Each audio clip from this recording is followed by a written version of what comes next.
কাছে এলো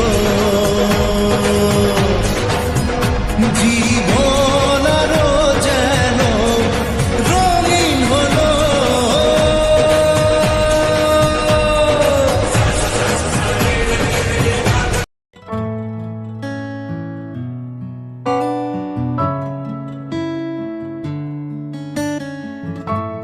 আজকের দিনটাও কিন্তু প্রত্যেকটা দিনের মতন একটা খুব সাধারণ দিন ছিল। তো সেই সাধারণ দিনটাই যে হট করে অসাধারণ হয়ে উঠবে আমি বুঝতে পারিনি। তো আজকের দিনটা আমার কাছে খুবই স্পেশাল আর খুবই আমার জীবনে সেরা একটা দিন হয়ে মানে 2024 সালে রইল। তো ভিডিওটা এখান থেকে স্টার্ট করছি। গুড মর্নিং এভরিওয়ান, পায়েল মন পাখি চ্যানেলে নতুন একটা ভিডিওতে সবাইকে ওয়েলকাম। তো সকাল সকাল ঘুম থেকে উঠেছি, সকাল বলবো না, আজকে একটু লেট হয়ে গেছে ঘুম থেকে উঠতে।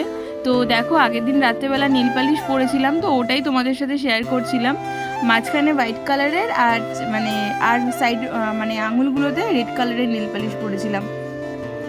তো আগের দিন রাত্রেবেলা মানে হচ্ছে এতটাই গরম ছিল, সারা রাত ঘুমোতে পারিনি। আর আমাদের এখানে লোডশেডিং হয়ে গেছিলো, তো ওই জন্য ঘুমোতে খুব কষ্ট হয়েছে। মানে প্রায় আমি 3টে পর্যন্তই জেগেছিলাম, 3টের পরে ঘুমিয়েছি।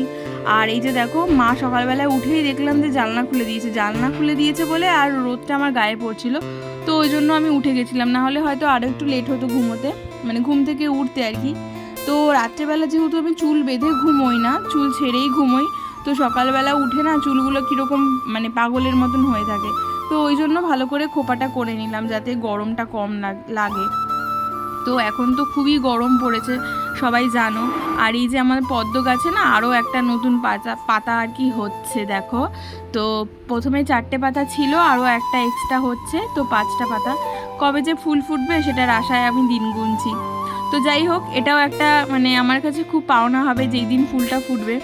আমি না অনেকগুলো পদ্ম গাছের বীজ কিনেছিলাম, প্রায় 20-25 টাকার বীজ কেনা হয়ে গেছে। তো তার মধ্যে দিয়ে একটা গাছেই আর কি পাতা মানে গাছটা আর কি হলো, এর আগে সব বীজগুলো না নষ্ট হয়ে গেছে। তো দেখো ব্রাশ করে নিলাম, আর ব্রাশ করে নিয়ে মা বলছিল যে একটু চাউমিন বানানোর জন্য, তো সেটাকেও করতে হবে। আর এখন তো মানে সকাল 8টা বাজলে পরে বাইরে ভীষণ রোদ, বাইরে থাকা যায় না। আর আমাদের কলপাড়ে তো প্রচণ্ড রোদ পড়ে জানো তো। আমাদের বাড়িতে চাপা কল আছে, আমাদের এখানে প্রত্যেকটা বাড়িতেই একটা করে চাপা কল, তাই জন্য আমাদের না জলের কষ্ট কোনোদিনও পেতে হয়নি, আর কোনোদিনও আশা করি হয়তো পাবোও না জলের কষ্টটা। কিন্তু সেভাবে জল অপচয়ও করি না আমরা, মানে যখন দরকার হয় তখনই আর কি জলটা খরচ করা হয়, এটা কিন্তু একটা ভালো সিস্টেম। তো যাই হোক দেখো এতটাই গরম লাগছিল বলে আমি একটু গায়ে হাতে পায়ে একটু জল দিয়ে নিচ্ছিলাম, তাহলে একটু ঠান্ডা লাগবে। একটু হালকা না ভিজালে পরে এখন তো স্নান করব না, স্নান করতে করতে আমার 12:30টা বাজবে। তো সব কাজকর্ম কমপ্লিট করেই তারপরে স্নানটা করব। আর এটা হচ্ছে আমাদের কলপাড়। তো তারপরে ঘরে এসে দেখলাম বিছানাটা সেরকম একটা কোনো ওলট পালট নেই, শুধু চাদরটাকে একটু টান টান করে পাতলে পরেই হয়ে যাবে, তো ওটাই আমি করছিলাম। আর এদিকে ফোনটাকে রেখেছি সাইডে, তার মাঝখানে আমার কাকার মেয়েটা চলে এসেছিলো, ও এসে ফোনটা নাড়ানাড়ি করছিল বলে আমি বারবার করে দেখছিলাম যাতে পড়ে না যায়, কারণ এর আগে একবার আমার ফোন পড়ে গিয়ে না খুব সমস্যা হয়ে গেছে।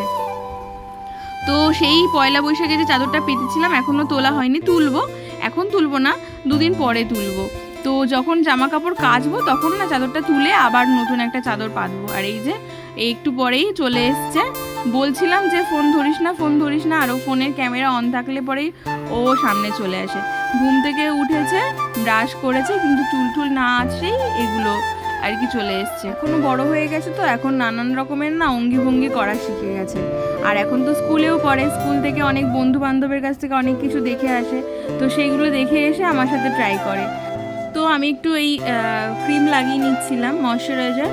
আর যেহেতু এখন প্রচণ্ড রোদ, তো বাইরে মাঝে মধ্যে বেরোতে হয়, তো ওই জন্য একটু সানস্ক্রিনটাও অ্যাপ্লাই করে নেবো, তাহলে আর সমস্যা হবে না।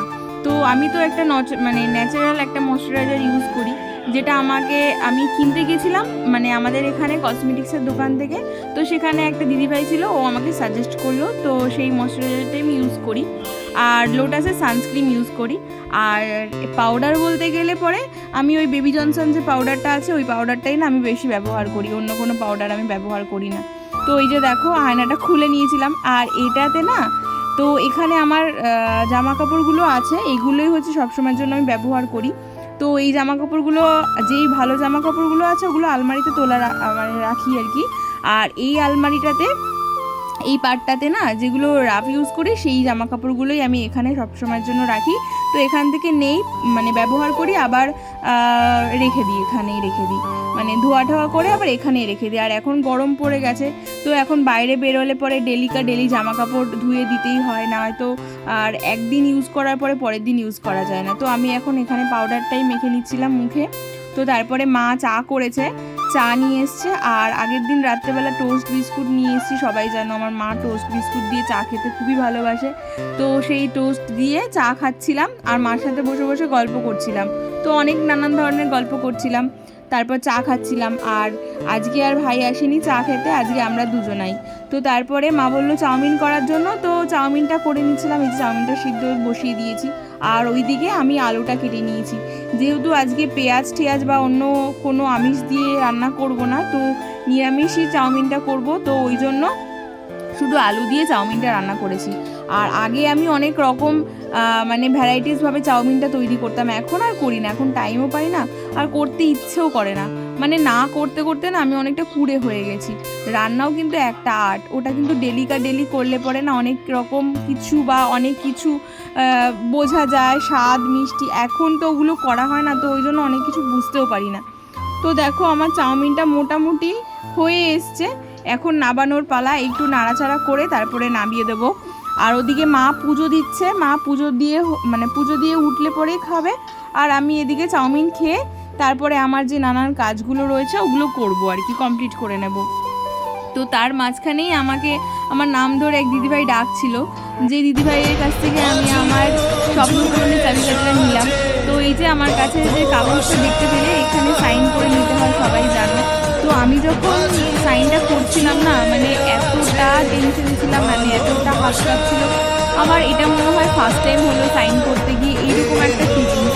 তো এইরকম ফিলিংসটা না আমি বলে বোঝাতে পারবো না আর কি, কতটা আমার মধ্যে কাজ করছিল, আনন্দ কাজ করছিল, ভয় কাজ করছিল, কি বলবো।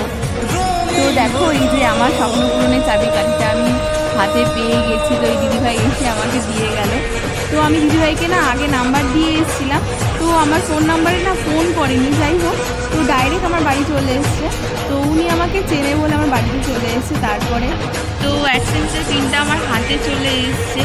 তো এটা পেয়ে যে আমি এতটাই আনন্দ পেয়েছি না, কি বলবো, বলে বোঝানোর নেই, এতটাই আনন্দ পেয়েছি। এটা বলতে পারো আমার জীবনের একটা লক্ষ্য ছিল। প্রত্যেকটা ইউটিউবারেরই এটা একটা স্বপ্ন থাকে, তাই না? আমিও যেই স্বপ্নটা দেখেছিলাম সেই স্বপ্নটা আস্তে আস্তে সাকসেস হচ্ছে। তো দেখো আমি তোমাদের সাথে সেটা শেয়ার করে নিলাম, গুগল অ্যাডসেন্সের পিনটা। তো এটা হচ্ছে ব্যাক সাইডটা আর এটা হচ্ছে ফ্রন্টটা। তো এর ভেতরেই রয়েছে আমার পিনটা। তো যেই পিনটা দিয়ে আমি আমার স্বপ্ন পূরণের চাবিকাঠিটা খুলবো বলতে পারো। তো দিনটা বলেছিলাম না আমার কাছে খুব সাধারণ ছিল, কিন্তু হঠাৎ করে যে এভাবে অসাধারণ হয়ে উঠবে আমিও বুঝতে পারিনি। তো এই কাগজটার জন্য, শুধুমাত্র এই কাগজটার জন্য আমার সারা দিনটা খুব অসাধারণ। তো ক্যালেন্ডারের কাগজে, মানে ক্যালেন্ডারে আমি এই দিনটা খুব স্মরণীয় করে রাখলাম, যে আমি এই দিনটার জন্য খুব আশা করেছিলাম যে এরকম একটা লেটার আমার বাড়িতে কবে আসবে। তো এই লেটারটাই আমার বাড়িতে চলে এসেছে। তো সেটাই তোমাদের সাথে শেয়ার করলাম। এটা তো প্লেটে বেড়ে নিয়েছিলাম, বেড়ে নেওয়ার পরেই তো আমাকে ডাকলো আর কি। তো সেখানে চলে গেলাম অ্যাডসেন্সের পিনটা আনার জন্য। তো তারপরে চাউমিনটা খেয়ে নিলাম, খেয়ে নিয়ে তারপর উঠেছি আর কি হাত ধোয়ার জন্য। তারপরে দেখছি একজন এখানে শুয়ে আছে, আরেকজন শুয়ে আছে বাইরে। মানে এদেরও সত্যি খুবই গরম পড়ে গেছে, দেখে বোঝাই যাচ্ছে। এখানে একজন রয়েছে, এখানে একজন রয়েছে, ও আরেকজন ছিল, ওটা হচ্ছে টেবিলের নিচে চেয়ারের মধ্যে একজন শুয়েছিল। এদের যে এত গরম, এরা কিন্তু গরমকালে এভাবেই এদিক ওদিক শুয়ে থাকে। আর আশেপাশে খুঁজছিলাম কিন্তু আশেপাশে নেই, এরা দুজনেই এখানে শুয়েছিল। এটা হচ্ছে সব থেকে ছোট। তো তারপরে স্নান টান করে নিয়ে দুপুরে ভাত খাবো আর কি। তো মাকে বলেছিলাম কি রান্না করেছো, মা বলছে যে ডাল করেছি আর কি জানি বলেছিল, কিন্তু আমি আর সেরকম কিছু খেতে ইচ্ছে করছিল না, যে এতটাই গরম পড়েছিল। তো ওই জন্য আমি করেছিলাম ভাতের মধ্যে জল নিয়ে একটু লঙ্কা দিয়ে বড়া ভাজা করেছিল, বড়া ভাজা দিয়েই জল ঢেলে ভাত খেয়ে নিয়েছি। এটা কিন্তু গরমকালে খুব তৃপ্তিভাবে খাই আমি। গরমকালে খুব একটা হেভি খাবার খেতে না আমার পছন্দ হয় না, ওই জল দিয়ে ভাতগুলো হয় না, ওভাবেই আমি খেতে ভালোবাসি। তো সেটা নিয়েই আমি লাঞ্চটা কমপ্লিট করলাম। পুরো ভিডিওটা কেমন লাগলো তোমরা সবাই কমেন্ট করে জানাবে। আবার নেক্সট একটা ভিডিওতে সবার সঙ্গে দেখা হচ্ছে। সবাই খুব ভালো থাকবে।